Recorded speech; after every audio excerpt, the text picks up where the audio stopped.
Thank you very much, High Representative, dear Ministers of Foreign Affairs. I wish you a warm welcome on behalf of the Croatian government to Zagreb, and also I'm very grateful to Minister Grlić for having been a very good host for you during yesterday's informal part in the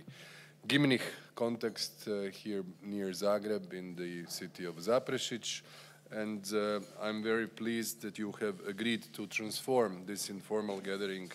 of foreign ministers also into the formal configuration of the Foreign Affairs Council, given so many important issues on the agenda of the European Union. Allow me just to say a few things about the Croatian presidency. I would say that we have more than adequately recognized what the European Union should be doing in the first part of 2020, and that is being strong in a world of challenges. At the time when we devised this slogan, we were not aware that we were going to cope with basically two crises, one of a global nature in terms of health security, that is the spread of the coronavirus, and the other one, the new potential rise of the migratory crisis on the Eastern Mediterranean and the Western Balkans route.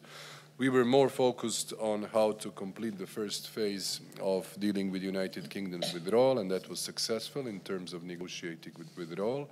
as well as the adoption of the mandate for the new relationship, and that has been also one of the things we managed to attain. We are also helping Charles Michel to progress in terms of finding a solution at the level of the European Council on the negotiating box for the next MFF, which is essential for the normal functioning of the European Union. The first attempt, I would say that we were in different groups of the member states, still a little bit too far, but the Croatian presidency remains determined to help making progress during our first half of the responsibility, so as to allow the smooth and timely implementation of the operational programs in the next MFF as of 2021 already.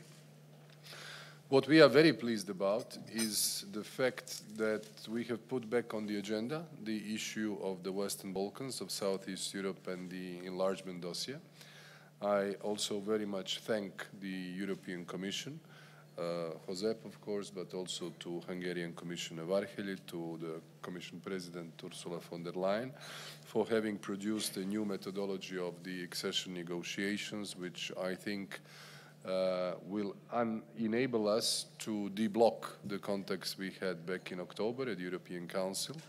and also the progress report on North Macedonia and Albania, which we also saw recently, which should, in our view, suffice for the decision at the level of the Council in order to politically decide on the opening of the intergovernmental conferences with the two countries prior to the holding of the Zagreb summit, which will be here in this building on the 6th and the 7th of May. This was certainly the key objective of the Croatian presidency, because we feel that the more we have the European Union engaged in our neighborhood,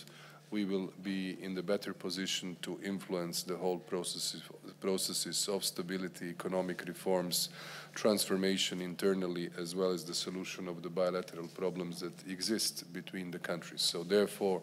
this summit in Zagreb will happen actually 20 years after the first one,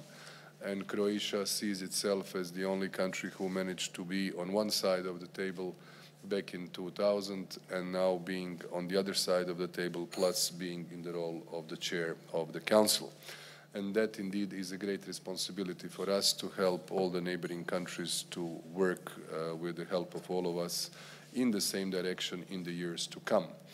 Another aspect of our work is concentrating on reaching a consensus on the mandate for the interinstitutional agreement on the Conference on the Future of Europe, whereby we are working hard within the Council to find solutions to a few remaining open issues on how to proceed with this big process of engaging European public and our citizens into the political debate on what are the real issues at stake in the European Union today, how we must address them, and how this can help us to attract more support for the European project, while understanding the very much changing context on the national level as well as on the European level.